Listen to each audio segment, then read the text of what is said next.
Hi guys, welcome to Wing Ting's Kitchen. Today we're going to make BOLO BAO, also known as pineapple buns. You can find these pretty much anywhere in Hong Kong and in most Chinatowns and Chinese supermarkets around the world.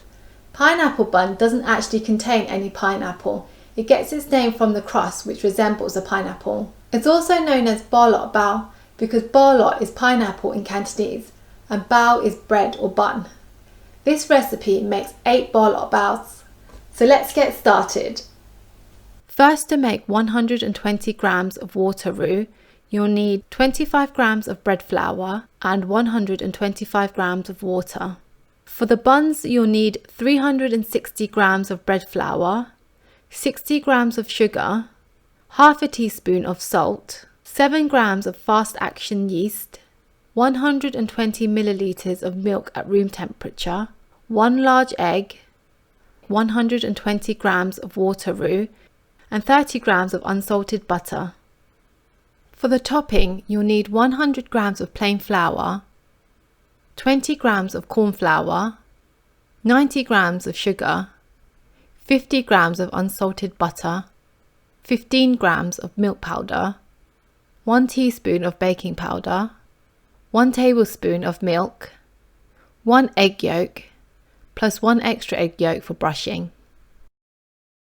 First, we'll need to make the water roux, also known as tanzhong in Cantonese. Add the bread flour and water into a pan and mix until blended before turning on the heat. On a medium heat, keep whisking until the mixture thickens. It will take about 5 to 7 minutes. Whisk continuously because you don't want the bottom to stick. This method is used to make the bread more soft and moist and often used in Asian bread recipes. When it thickens like this, put it into a bowl and leave it in the fridge to cool down.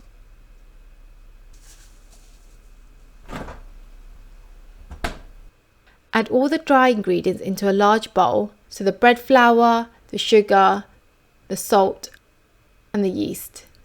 Give it a little mix before adding the wet ingredients, the milk, the egg, the water roux which has cooled down now. Mix these all together on a medium speed.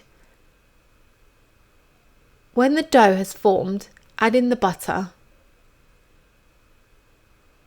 Let the mixer knead the dough for about 8 minutes. Prepare a bowl that's slightly oiled. Sprinkle flour onto the work surface and bring out the dough. Give it a little knead.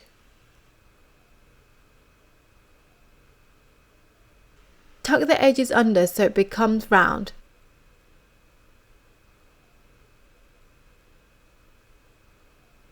I like to drop it on the surface for fun and it helps shape it. Place the dough in the oiled bowl. Cover the bowl with cling film and leave in a warm spot or in the oven on 35 degrees to prove, or until it's doubled in size. This should take about 1 hour. So when the dough has doubled in size, sprinkle flour onto the work surface. You also need to prepare your baking tray and line it with greaseproof paper. Bring the dough onto the floured surface and divide it into 8 equal parts. Mine weighed about 90 grams each. Once all the dough has been evenly split, individually tuck the edges of each bun under so it becomes round, like we did before. Once this has been done for all of them, cup your hands over them and roll them a final time before placing them onto the baking tray.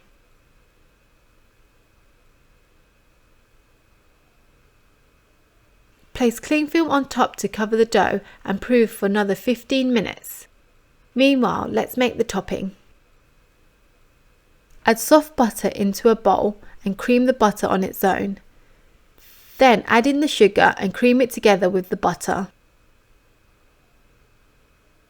Add in the egg yolk and mix.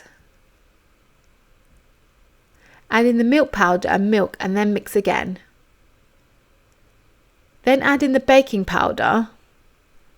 Mix the plain flour with the corn flour together before adding it into the mixing bowl. Add half the flour into the mixture and mix well. When all the flour has been mixed in, add the second half of the flour. and keep mixing. The dough may look a bit bitsy and not sticking together, but that's okay. Use your hands to knead the dough together. When you have something like this, take it out of the bowl and place onto cling film and roll out the dough. Rolling out the dough on cling film just makes things easier and stops the dough from sticking onto the work surface. The dough has risen and we're ready to place the topping on top. I like to use a cookie cutter to cut out my topping, but you can also divide up the dough and roll it out and flatten it by hand. If you're using a cookie cutter and run out of space, just roll the dough back together and roll it out again.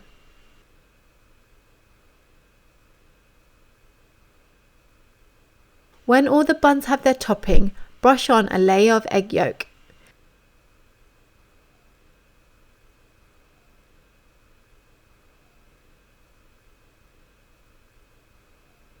And then it's ready to go into a preheated oven of 185 degrees for 15 minutes. The bolo baos are ready to serve now.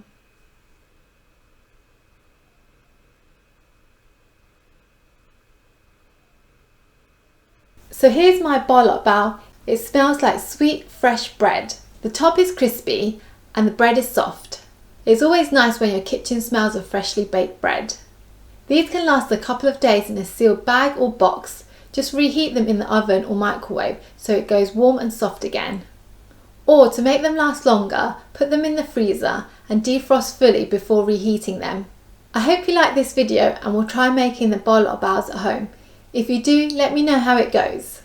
Don't forget to subscribe to my channel, like this video and turn on your notifications, and I'll see you next time. Thanks for watching. Bye!